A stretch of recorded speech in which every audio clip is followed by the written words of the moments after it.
அவர்கள் வந்து ஒரு ஆட்சியில் பங்கேற்றுட்டாங்க. நீங்க நாகரிகமா அவங்க பண்ணிட்டு போகணும்னு நீங்க சொல்றீங்களா? அதே நாகரிகம் திமுக இருந்ததா? ஏனென்றால் மக்களுக்கு விரோதமா, மக்கள் தீர்ப்புக்கு விரோதமாக இவங்க பிஜேபியோட சேர்ந்துக்கிட்டு ஏடிஎம்கே கூட கூட்டணி அமைச்சு ஒரு முதல் எஃபர்ட் வந்து எடப்பாடி பழனிசாமியை முதல்வராக்குறது, ரெண்டாவது முயற்சி திருமாவை வந்து முதல்வராக்குறது. இது நாகரிகமா?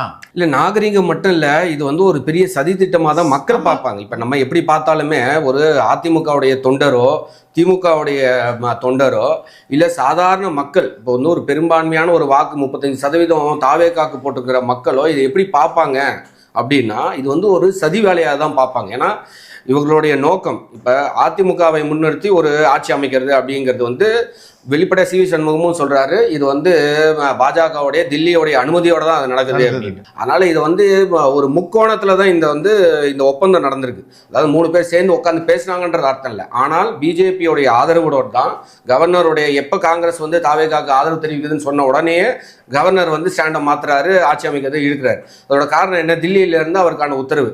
அப்போ ஒன்று அமித்ஷாவும் எடப்பாடியும் ஸ்டாலினும் இந்த மூவருடைய ஒரு முயற்சி தான் தாவேகாவை ஆட்சியில் அமைக்க கூடாது. அதுக்கு வந்து நீங்க அதிமுகவை கூட நீங்க வந்து ஒன்று ஆட்சி அமைங்க, இல்லைன்னா அதுக்கு வந்து திரும்ப மாதிரியான ஒரு நியூட்ரல் ஃபிகரை கொண்டு வரலாம் அப்படின்ற ஒரு